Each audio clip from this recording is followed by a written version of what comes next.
अब 2026 में कोई एडवाइस नहीं है, लेकिन मैं भी इसे अचीव करने की कोशिश कर रहा हूँ, क्योंकि एक बार अगर ये अचीव हो जाता है तो भाई आप एक नेक्स्ट लेवल लाइफ जीने वाले हो। आप इंडिया के टॉप 1% लोगों में नहीं बल्कि पूरे वर्ल्ड के टॉप 1% लोगों में काउंट हो गए। एंड किसी महान शख्स ने सही कहा है, पैसा कमाना मेहनत या फिर स्मार्ट वर्क का काम नहीं है, बल्कि एक आर्ट होता है। अब ये आर्ट क्या है, इसे एक आर्टिस्ट समझाएगा। अगर आपको मोर देन इनफ वाली लाइफ जीना है, मैं ये अज्यूम नहीं कर रहा कि भाई आप रोल्स रॉयस में घूमो, आप लैम्बोर्गिनी उरुस में घूमो या फिर आप जी वैगन में घूमो। मैं कह रहा हूँ एक नंबर वाली लाइफ, जिसमें आप हर महीने अपने फेवरेट गैजेट्स लाइक ऐसे आप हर महीने ले पाओगे। एंड आप मंथली एक्सपेंस भी 3-4 लाख खर्चा कर रहे हो, फिर भी भाई बहुत पैसे बचेंगे आपके पास। तो अगर आप ऐसी लाइफ जीना चाह रहे हो ना, तो मेरे दिमाग में एक स्ट्रेटेजी है, जिसे मैं खुद भी अप्लाई करूंगा। लेकिन मैं ये नहीं कह रहा कि 2026 में इसे मैं यूज करने वाला हूँ। इसको टाइम लगेगा, क्योंकि ये बहुत बड़ी स्ट्रेटेजी है। लेकिन एक बार ये अचीव हो गई तो भाई कुछ करने की जरूरत ही नहीं है। और ये स्ट्रेटेजी है कैसे भी करके 10 करोड़ कमाओ। अब बहुत सारे लोग हंसेंगे 10 करोड़ हलवा है क्या, बट सुनो, हो सकता है 5 साल लगे, हो सकता है 10 साल लगे, हो सकता है 20 साल लगे, लेकिन उसके बाद फिर आप लोग काम करने की जरूरत ही नहीं होगी। क्योंकि देखो, अगर आपने 10 करोड़ को इन्वेस्ट कर दिया और वो आपको पर एनम 10% का भी रिटर्न दे रहा है ना,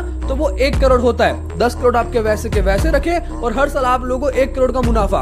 1 करोड़ मतलब महीने का आपका 8,33,000 या 35,000 रुपए होता है। अब महीने का 8 लाख किसे कहते हैं भाई? अगर आप महीने के 5 भी कमाओगे ना, ऐसा लगे मैं पैसा रखूं कहाँ, पैसा डालू कहाँ। एंड मैं तो भाई मिनिमम आपको 10% कह रहा हूँ। अगर आप इससे ज्यादा कर पाओगे तो भाई ये तो मोर देन इनफ हो जाएगा। अब महीने के 8 लाख से आप क्या क्या कर सकते हो आप खुद जानो। अब जैसे इसे बोलना आसान है, वैसे इसे करना आसान नहीं है, क्योंकि मैं इसे खुद अभी तक अचीव नहीं कर पा रहा हूँ। तो ज्ञान दूंगा तो बड़ा बेकार सा लगेगा, बट ट्राई तो पूरा रहेगा कि इसे जल्द से जल्द कंप्लीट कर पाऊं, क्योंकि यही एक तरीका है आप लोगों को फाइनेंशियली फ्री होने का। एक बार आपने इसे अचीव कर लिया तो आपके महीने के 8 लाख तो कहीं नहीं जा रहे, और प्लस आप एक्स्ट्रा मेहनत करोगे, उसके पैसे आप अलग कमाओगे। तो मेरे दिमाग में और भी कुछ स्ट्रेटेजीज है, अगर आप कहो तो इस पे एक लॉन्ग वीडियो में बात करें। अगर हाँ तो कमेंट कर देना।